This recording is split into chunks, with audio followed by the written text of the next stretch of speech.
Hey, I'm Andy Brown. I'm the head instructor at the Climer School of Real Estate, and I'm here with my friend, Central Florida attorney, entrepreneur, and philanthropist, Mark Nejame.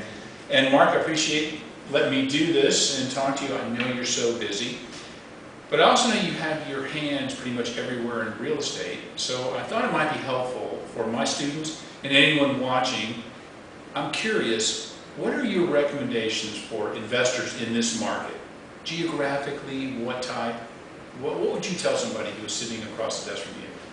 Do your homework. Do your research.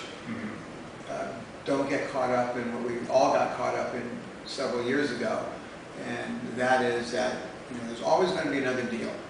You can do your very best, but if you chase too much, you can absolutely make the biggest mistakes in investing in real estate. Heard that. And it's just very true. I've done it.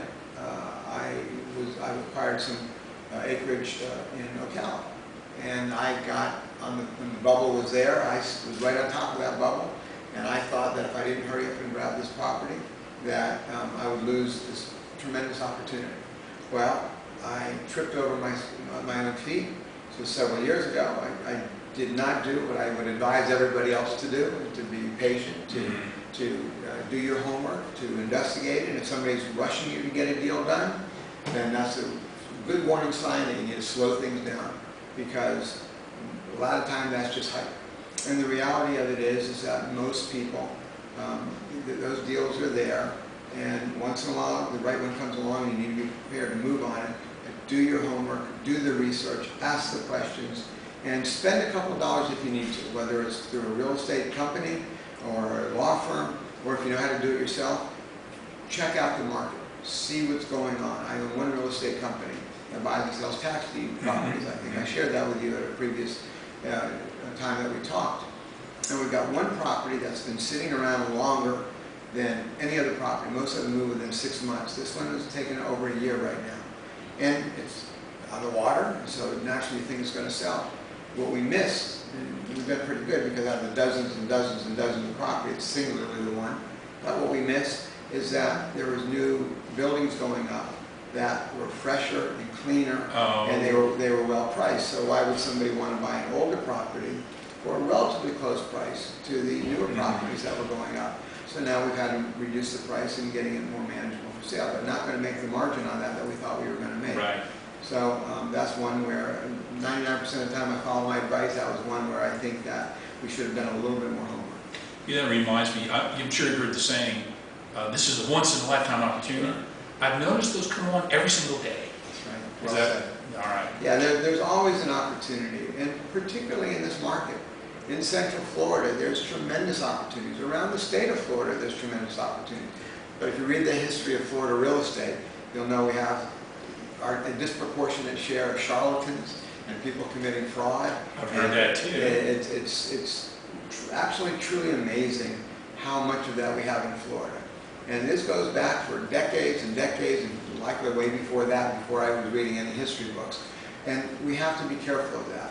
And also, a lot of people think they know the business, and they think they know the property. They're just puffing. They really don't know the true values. They might pass a lie detector test. They believe what they're telling you, but they have something to gain. I see what you're saying. They have something to gain by selling it. So they're going to have to be biased. And if you think about it, and most other things, one of the first things you want to know if you're involved in any type of business deal is, does the person have a bias? Do they have a vested interest?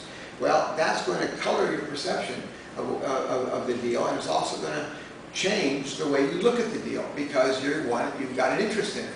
So accordingly, listen to what they've got to say, but go do your own research. Go do your own investigation. If you've got a realtor, a licensed real estate person that you're dealing with, a salesperson, get them to check out the local comps and do your research. Go look at the property and eyeball it, smell it, walk it, and then figure out, ask neighbors questions about it. There's nothing wrong with that, but there's a reason that the property's for sale.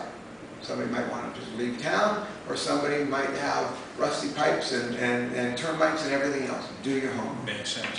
Mark, I appreciate that. Now, I'm going to make it's kind of this wild assumption here that you have people in your real estate company who can help with investors and do a little consulting. You're very nice. Nejame Realty does. We're doing property management, commercial real estate, and residential real estate. And yes, we already have a couple dozen plus agents, and having the right broker who oversees the agents and who understands the business of the real estate business. There's so many people that just hang a shingle, or they ride off of a corporate name of some national company, and when you find out the procedures are not there, the training is not there. We have our agents trained every week. We have people go in there and speak to them, changes of the law, what's going on with the law. We allow it so that if they have any questions legally on a contract, we want to make sure that they're doing everything right. Now I'm saying there's other really very ethical, good real estate agents out there without question. But many, sadly, are mediocre at best, and many fall way below that. So we're very proud of the reputation we've already obtained, and if somebody does have a need, we're happy to talk to them. And I was going to ask you, if there happens to be a fledgling investor who's watching this video, and they have a property, how would they get a hold of someone in your realty company to try to get expert advice? Well, if somebody wants to list or to buy a property, we're happy to, and there's no charge for that. We're happy just to talk to them, and if they honor us with a listing, or we're going to be the agent who helps them find a property, we're happy to. But the number is 407. It's an easy number, 407-500-5000. 407-500-5000. Can I tell you, it's like you must have stock in AT&T, because I love your phone numbers, by the way. Thank you, but you should have bought stock in the company that sold me that number. Once in a lifetime opportunities come along every day.